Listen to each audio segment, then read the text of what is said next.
만나서 반갑습니다. 반갑습니다. 네. 저를 처음 보신 분도 계실 거고, 갑자기 이제 알게 되신 분도 계실 겁니다. 제가 청년부 담당 교육 목사로 있습니다. 네. 작년 연말에 와가지고요. 예. 갑자기 이렇게 섰더니, 할렐루야 찬양대 너무 감사합니다. 찬양. 사실은 저 뒤에서 매주 이제 지휘자님 이 모습만 보다가 이 모습을 굉장히 가까이서 보니까 영광입니다. 너무 떨리고 사실은 두렵기도 합니다. 저를 잘 모르시는 것 같아서 간단하게 제 소개를 먼저 하자면 청년부 교육 목사로 있고요.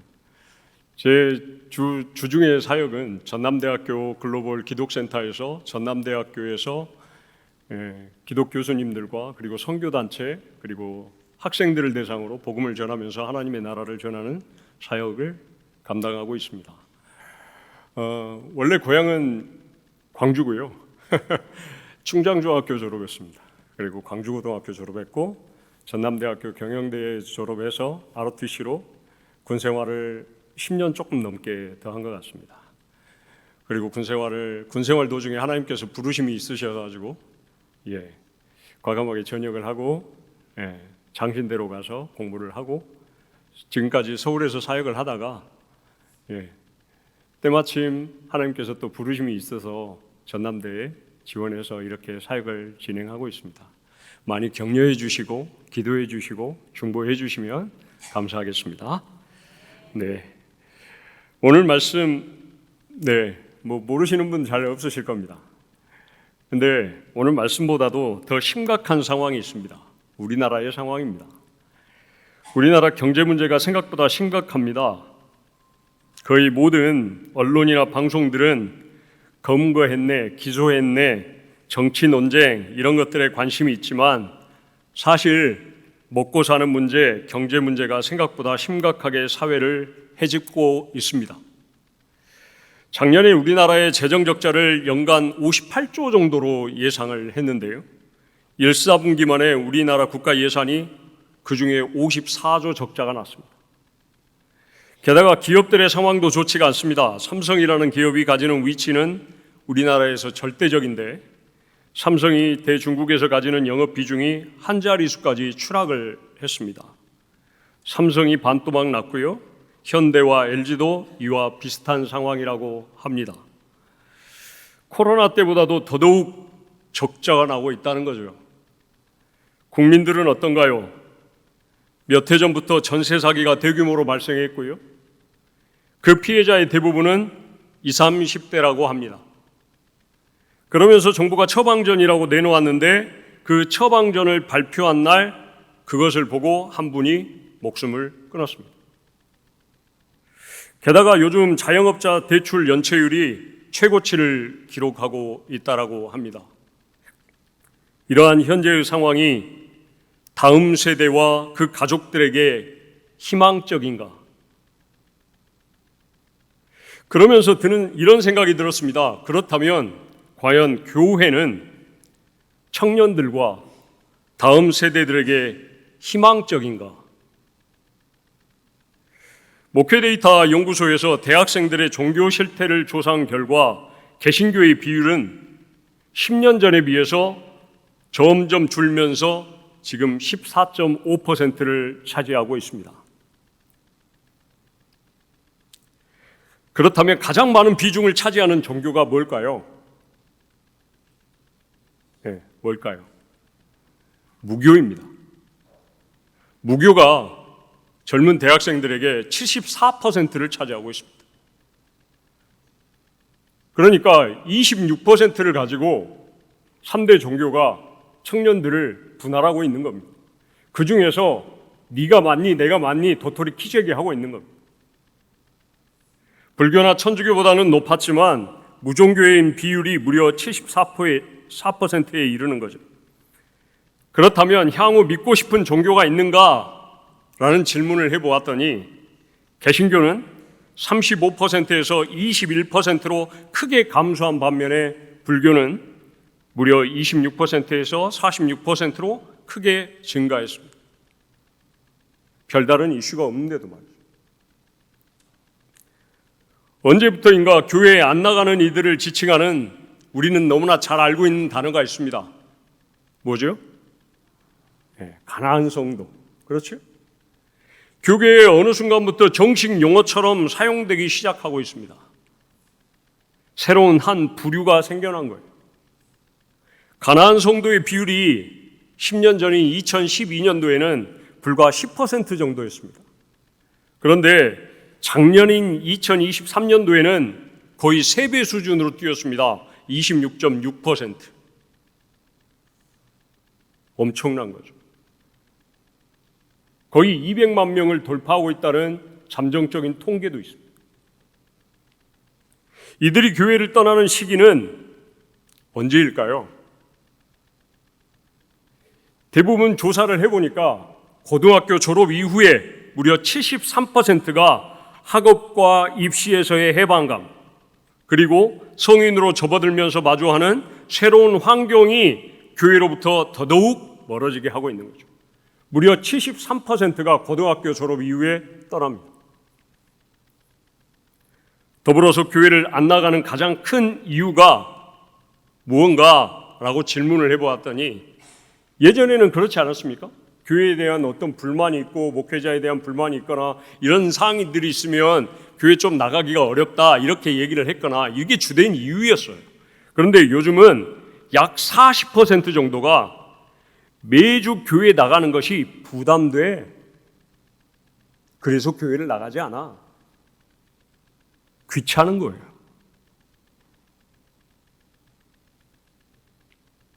이제는 교회가 성도의 필요 조건이 아닌 그런 시대가 된 거예요. 교회 안 나가도 되는 시대가 된 거예요. 이해가 되세요?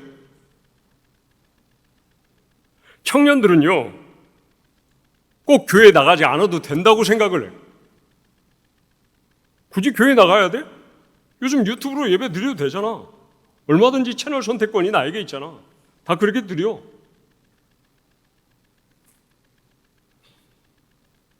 전남대 구성원이 몇 명인지 아십니까? 교수님들도 계실 거고 이렇게 많이 계실 거니까, 직원들도 계시고 그럴 거니까 아실 거라고 생각을 합니다.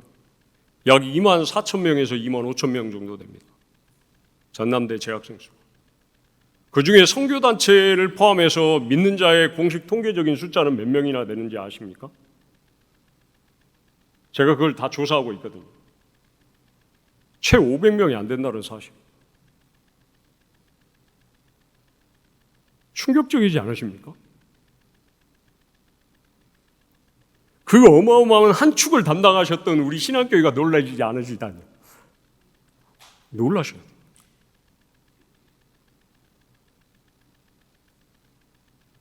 불과 얼마 전까지만 해도 어마어마한 한 축을 담당하셨지 않습니까?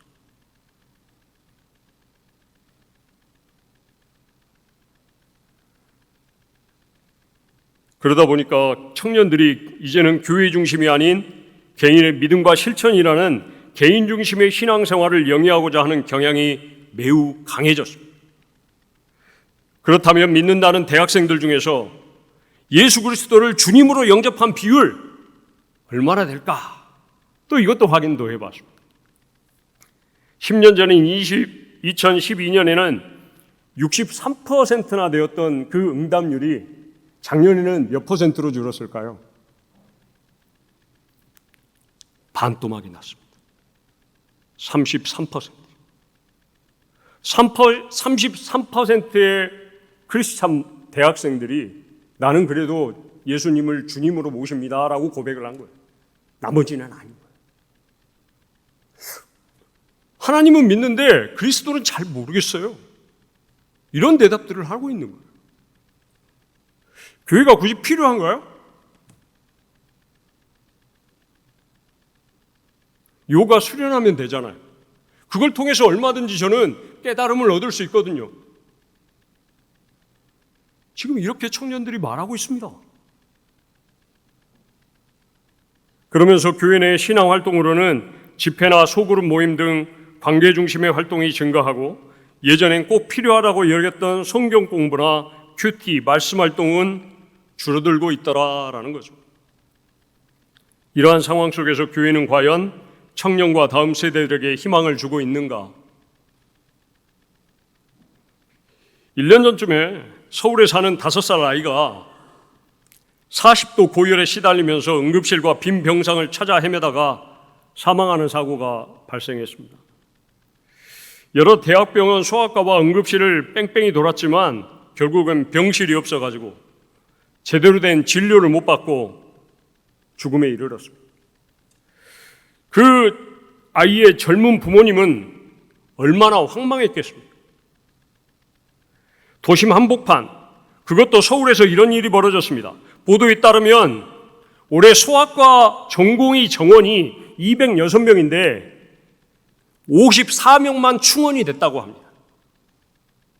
206명이 필요한데 기본적으로 배치를 하려면, 근데 54명만 지원을 해가지고 충원이 된 거예요. 대학병원에도 소아청소년과가 없는 곳이 너무나도 많다고 합니다. 지방은 전멸 상태예요. 대학병원에서 소아과 전공의를 확보하지 못합니다. 전남대도 예외 없이 확보하지 못했습니다. 과연 다음 세대에게 치료받을 수 있는 희망은 있는가? 묻지 않을 수 없습니다. 더불어서 직장인들은 언젠가부터 워라밸을 추구하기 시작합니다. 워라밸 잘 아시죠? 일과 삶의 균형을 추구하는 삶. 기독교인들도 사회인이기에 이것을 추구하며 살고자 노력을 합니다. 그렇다면 워라밸을 추구하는 욕구만큼이나 신앙생활과 일 사이의 균형을 이루고자 하는 의지가 성도된 우리 안에는 존재하는가? 지니고 있다면 얼마나 그것을 밖으로 드러내고 있는가? 다음 세대 청년들에게 이런 질문을 해봤습니다. 신앙생활에 지장을 주는 직장이라면 다니고 싶은가? 다닐 것인가? 과연 얼마나 이 질문에 동의하고 찬성을 했을까요? 60% 정도는 동의를 했고요. 나머지 40%는 성경 말씀대로 살면 절대로 사회에서 성공할 수 없어 라고 부정적인 반응을 일으킵니다. 게다가 그 40% 중에서 62%는 성경 말씀을 지키며 사는 사람은 내 주위엔 별로 없어 라는 답변까지 했습니다. 그 사람이 크리스찬이었어? 오! 그 사람이 교회 다녔어?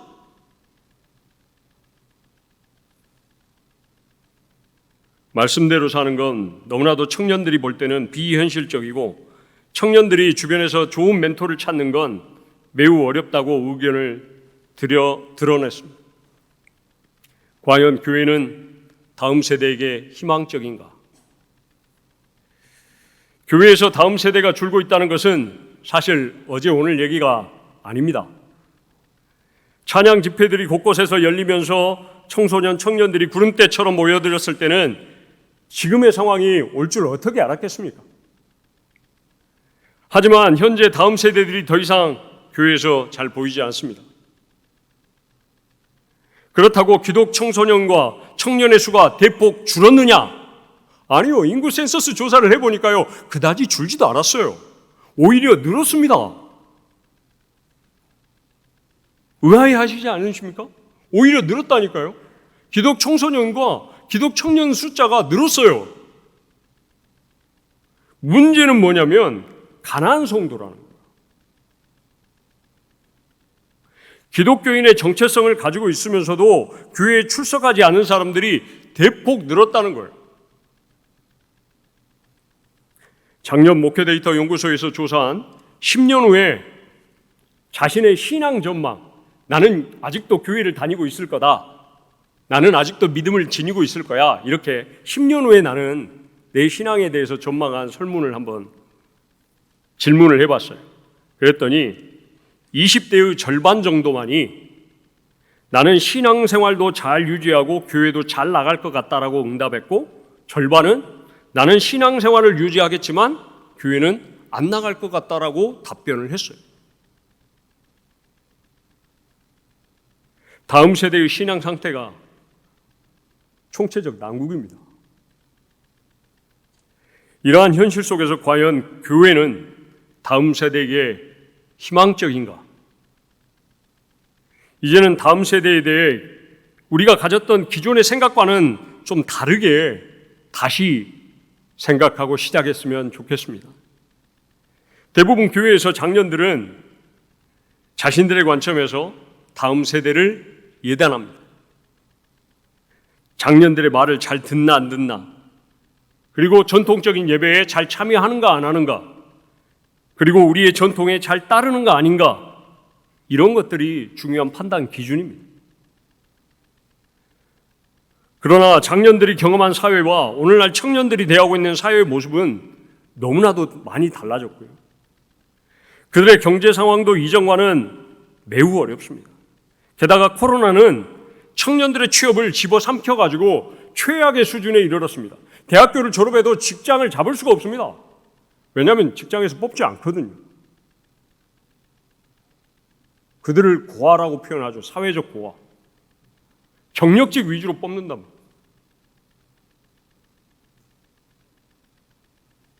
경력을 어디 쌓을 곳이 없습니다. 그러니 옛 경험을 가지고 함부로 우리는 섣불리 판단해서 안 됩니다.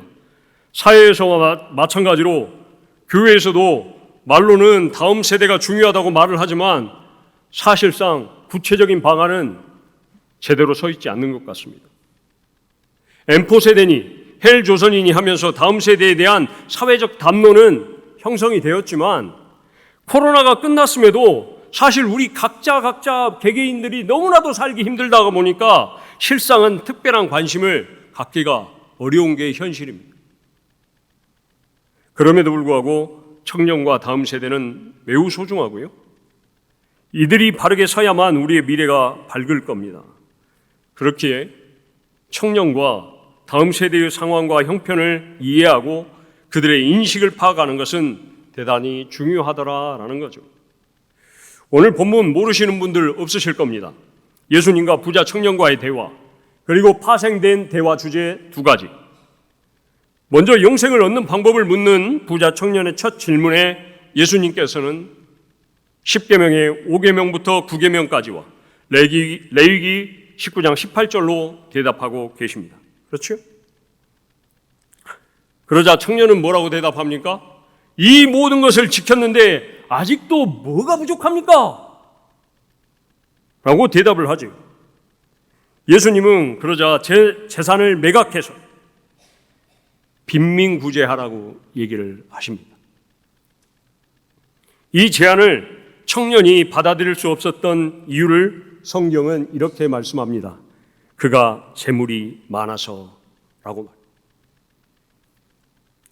사실 말이 나와서 말이지 말입니다.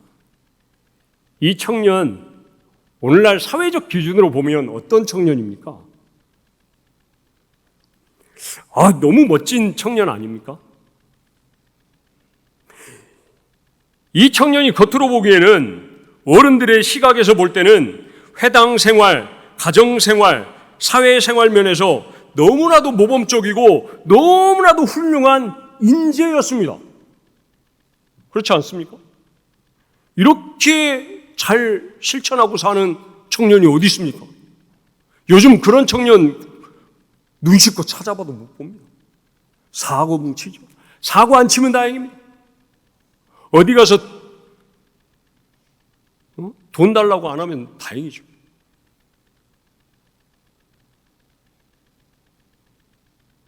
꼭 어렸을 적에 상장이나 표창장에 나와 있는 것처럼 평소 근면 성실한 자세로 맡은 바 업무에 충실하여 타인의 모범이 되었을 것 같은 청년입니다. 그러나 결국엔 예수님과 같은 길을 갑니까?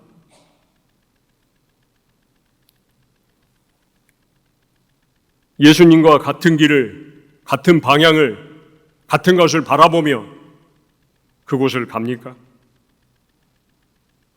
아니요. 그 청년은 예수님께 등을 돌리고 다른 방향, 다른 길을 가고 말더라라는 사실입니다. 사람들이 보기엔 너무나도 훌륭하고 타의 모범이 되며 칭찬이 자자할지 모르지만 궁극적으로는 주님과는 다른 길을 가고 말더라. 그렇다면 이 청년은 어디에서 교육을 받았습니까?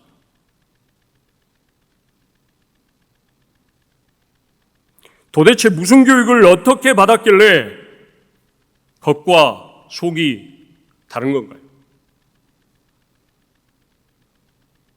청년은 주로 가정과 회당에서 신앙 교육을 받았을 겁니다. 주님은 유대인의 회당에서 자주 가르치셨습니다. 사도 바울도 전도 여행 중에 회당을 중심으로 복음을 전파하셨습니다. 회당은 디아스포라 유대인들이 도시마다 설립하고 운영했습니다. 본래 회당은 성서를 읽고 율법을 연구하는 일이 가장 우선인 것이죠. 더불어서 회당은 자녀들에게 율법을 가르치고 신앙을 전수시키는 것 또한 매우 중요하게 생각하고 그리고 가르치는 교육적인 장소였습니다. 이 부자 청년은 회당과 가정에서 신앙에 대한 교육을 받았습니다. 청년은 어려서부터 가정과 회당에서 율법을 배웠고 익혔습니다. 청년은 성장하면서 자신에게 익숙하고 합당하고 합리적이고 타당한 가치관이 형성이 되었고 그 가치관을 가지고 이를 기반으로 오늘 본문에서 주님께 질문을 하고 있는 겁니다. 이에 주님께서는 외적으로는 다 옳다는 듯 응답해 주셨습니다. 하지만 결국 이 청년은 마지막 산을 넘지 못했습니다. 여러분, 우리는 다음 세대에게 무엇을 가르치고 있습니까? 예수님의 말씀이라는 미명하에 혹 우리의 전통이나 우리의 도덕이나 우리의 윤리를 가르치고 있지는 않습니까? 말씀 공부는 지루해하는 청년들에게 사탕을 던져주면서 온갖 관계중심적인 달달한 것들만 던져주고 있지 않습니까? 그래, 교회 떠나는 것보단 낫지. 교회가 주님 보시기에 희망적이기 위해서는 겉으로 보여주고 드러나는 것도 매우 중요하겠지만 사실 그보다도 훨씬 더 중요한 내적인 온전함을 추구하고 가르쳐야 합니다. 이를 통해서 예수 그리스도를 나의 주님으로 모실 수 있어야 한다는 거죠. 본문의 말씀을 문자 그대로 이해하고 실천함을 통해서 청년과 다음 세대들이 스스로 온전하여지면서도 동시에 나는 죄인입니다를 깨달을 수 있도록 교회와 믿음의 먼저인 우리 장년 세대들이 이들을 도와야 하고요.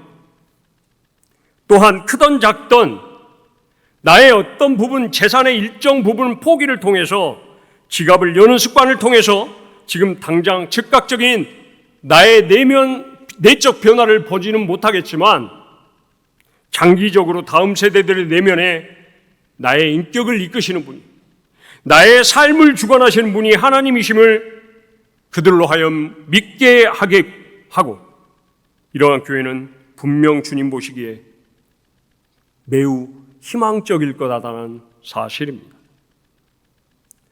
오늘날 기독교는 점점 가족 종교화 되어 가고 있습니다.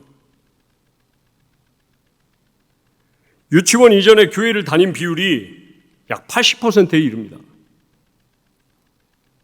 그리고 고등학교 졸업 이후에 교회를 전도해가지고 온 케이스는 10%도 채 되지 않습니다.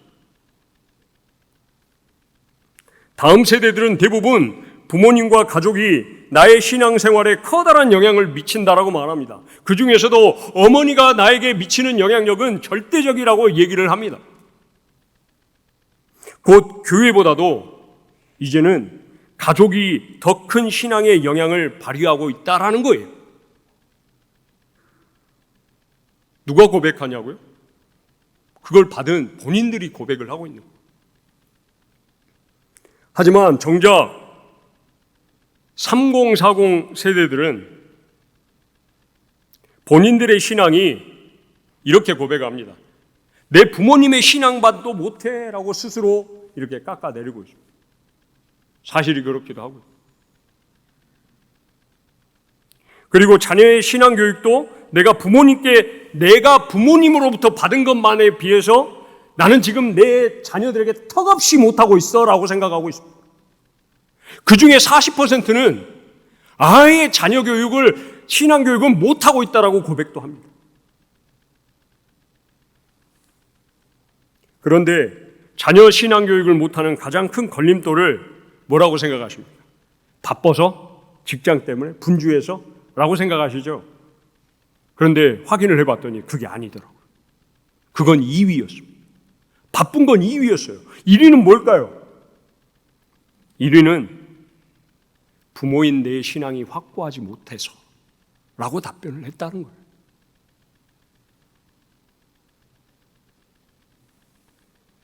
부모인 내 신앙이 확고하지 않아서라고 26%가 가장 높게 대답했다는 사실이에요. 이렇듯 가족 종교화가 더욱 심화되고 신앙 개성이 약화되고 있는 이런 상황 속에서 그럼 교회가 가장 먼저 해야 될 것은 무엇일까요? 기성세대인 우리는 다음 세대 신앙 전수를 위해서 무엇을 수고해야 할까요? 먼저는 부모 세대인 3040 세대의 신앙이 잘 정립될 수 있도록 힘을 실어 주셔야 합니다. 지금도 사실 우리 신앙교회 안에서는 여러 모양으로 열심히 활동하고 계시는 것 같습니다. 하지만 그러한 관계 개선을 넘어서서 신앙훈련과 가정예배가 확립될 수 있도록 이제는 그런 지원 체계를 구축하고 지원해야 합니다. 더불어서 교회는 코로나 확산에 책임이 크고 사회적 소통이 전혀 안 돼 라고 생각하고 있는 청년들과 다음 세대들에게 이제는 물어봐야 합니다. 너희는 도대체 무슨 생각을 갖고 있니? 이렇게 해야 돼! 라는 것이 아니라요. 너희는 도대체 무슨 생각을 갖고 사니? 라고 물어봐야 돼. 결국엔 장년들 모두가 1대1로 개개인별로 접근해서 세심한 관심을 기울여야 되고요. 결국엔 장년들 모두가 다음 세대의 멘토가 되어가지고 주님의 제자로 다음 세대를 양육해 나가야 돼요. 내 자녀니까, 내 손주니까 양육하는 것이 아니라 우리 신앙교회라는 공동체 안에서 유치부를 양육하고 유아부를 양육하고 아동부를 양육하고 중고등부를 양육하는 겁니다.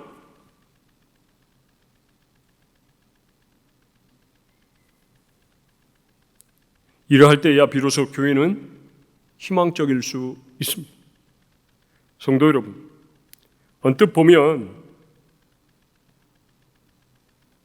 우리가 겪었던 젊은 시절과 오늘날 청년 세대의 삶이 비슷해 보일지는 모르지만 사실 조금만 깊이 들여다보면 실상은 그리 간단하지가 않습니다. 세상 속에서 희망을 잃어가고 있는 청년 세대들에게 교회가 희망이 되기 위해서는 먼저 교회적 가르침에 동참해야 합니다. 다음 세대 한 명 한 명에게 관심을 가져야 됩니다. 곧 있으면 여름 성경학교지 않습니까? 많은 분들이 후원해 주십니다. 너무 감사하죠. 부족하니까 그걸로 맛있는 거 먹이고 좋은 거 할 수 있도록 그렇게 후원해 주시는 거 너무나 감사합니다. 그러나 부서에서 정말 중요하게 생각하는 건 아마도 직접 와서 살펴보시고 격려하시고 중보해 주시는 것 아니겠습니까? 지나가다가도 한번 우리 교회 여름 성경학교 한데 가가지고 한번 어이구 이렇게 추면 이상하지 않습니까? 그냥 막 기뻐가지고 막 내 손주 보듯이 내 자녀들 만나듯이 그런 모습을 보여주신다면 그 한 명 한 명이 자신들이 경험한 그 보고 듣고 배운 바대로 내가 교회 안에서 이렇게 성장했지, 내가 우리 집사님, 권사님, 장로님들께 이렇게 사랑받고 자랐지 라는 가치관을 갖게 됩니다. 지금 아마도 3040 세대는 교회 안에서 얼마나 열심히 뛰어다니면서 노셨는지 모르겠던 그런 기억을 갖고 계실 겁니다. 그런데 내 자녀들은 그러고 있지 못하다는 사실에 안타까워하실 수도 있습니다. 이제 곧 있으면 그런 기회가 옵니다. 그런 기회를 마음껏 활용하실 수 있었으면 좋겠습니다. 여러분, 주님의 자녀이기에 우리 사랑하는 다음 세대들이 너를 끝까지 붙들고 기도하고 우리는 너를 끝까지 지원할 거야 라는 모습을 보여주신다면 우리의 다음 세대들은 그들이 경험한 바대로 자신의 삶의 현장에서 그 사랑의 모습으로 살아내게 될 거고요. 포용하게 될 거고요. 베풀게 될 것입니다. 그렇게 된다면 우리는 예수 그리스도께서 바라보실 때에 매우 희망적이고 긍정적으로 준비된 교회가 될 것입니다. 사랑하는 성도 여러분, 죽어간다는 어떤 비관적인 생각들보다도 이제 그들의 생각을 이해하고 그들과 동참하며 그들이 요구하는 것이 무엇인가를 적극적으로 확인함으로써 우리가 같이 신앙생활에 나간다는 그런 마인드로 다음 세대를 살리고 청년을 살려내는 우리 귀한 신안의 모든 성도님들 되시기를 간절히 축복합니다. 함께 기도하겠습니다.